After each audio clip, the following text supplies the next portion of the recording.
gets into the whole notion of really what is sin. And I think it was in something you wrote. I mean, again, this is maybe a common understanding, but sin is anything that causes a rift in our relationship with other people and with God. And so why does sin need to be eradicated it's a relational problem. And not only that, it's our ability to experience what we were designed and intended by love to participate in. But there's another paradigm out there that says that sin is, it ruptures the relationship, but it needs to be punished because it's an offense to a holy God. That's another. Now, how did you define holy in that sense? Well, I'm kind of repeating a paradigm that I hear out there, that God is so holy. My question there is, where did you get your notion of holiness? Let's put that on the table and define it. Right. Because I don't think it's Trinitarian. And I don't even think it's Christian. So let's put that on the table so we can look at it. Let's look at sinners in the hands of an angry God. I know one of your favorite sermons. I got a quote from Donald. He says, I turn from all Jonathan Edwards' doctrine of God with loathing. I can show you where Edwards talks about God's infinite love. Yeah.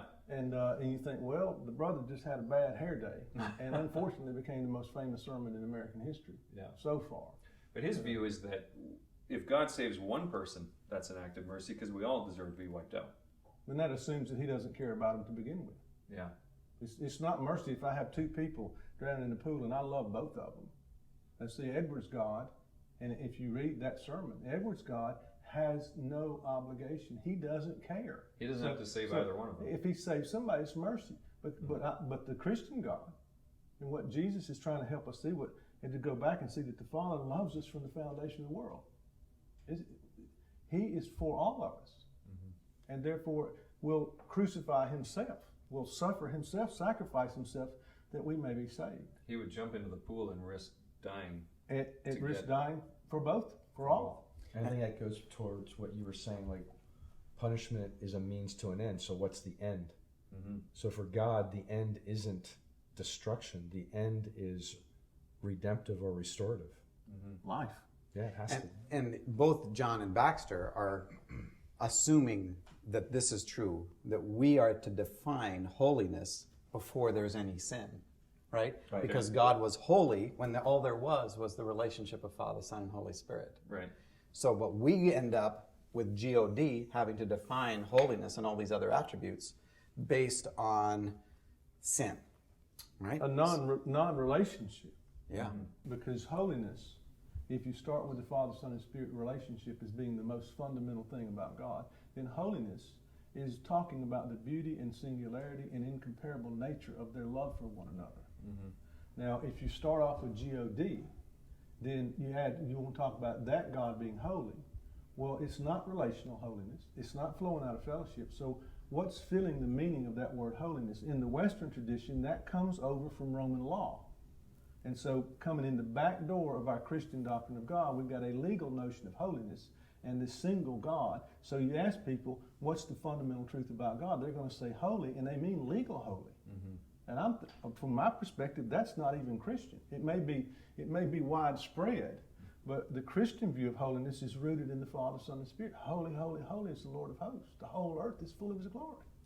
Well, I think that's an interesting perspective because somebody wrote in an early response to an announcement about this film that hell is like the black velvet cloth against which God's beauty is revealed. You have a diamond, you put it on black cloth. So if that's the case, then I've always, when I hear that, I always say there must have been a second son in all eternity that God the Father hated, so Jesus could know how much He loved Him. Why on earth do people cling to that view of God?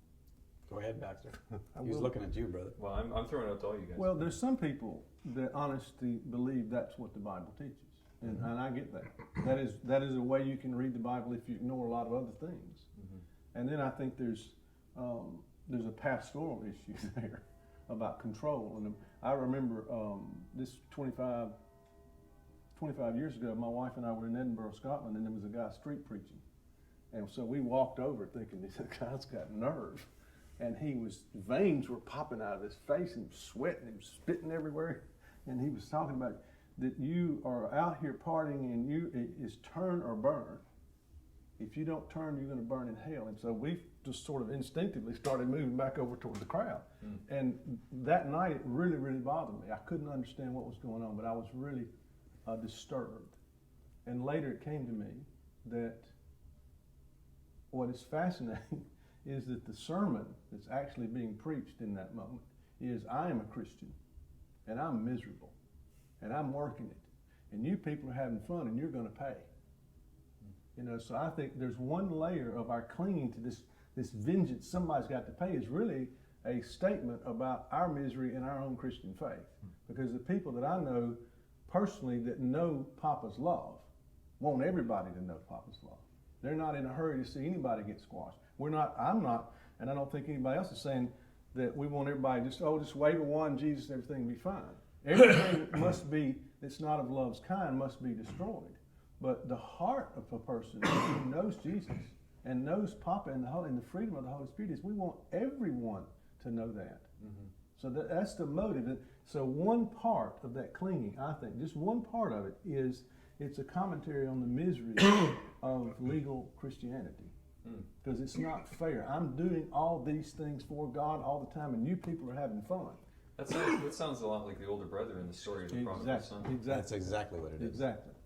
And here this derelict, whoremongering son of yours comes straggling in from the far country, smelling like a pig, and you run down the street, embarrass the family, and embrace him, and bring him back home and throw a party for him. You know, that's not fair. That's the older brother's point. It's not fair. But what the older brother didn't understand in the text is that the father had already given him his share of the estate as well. He already owned half of it.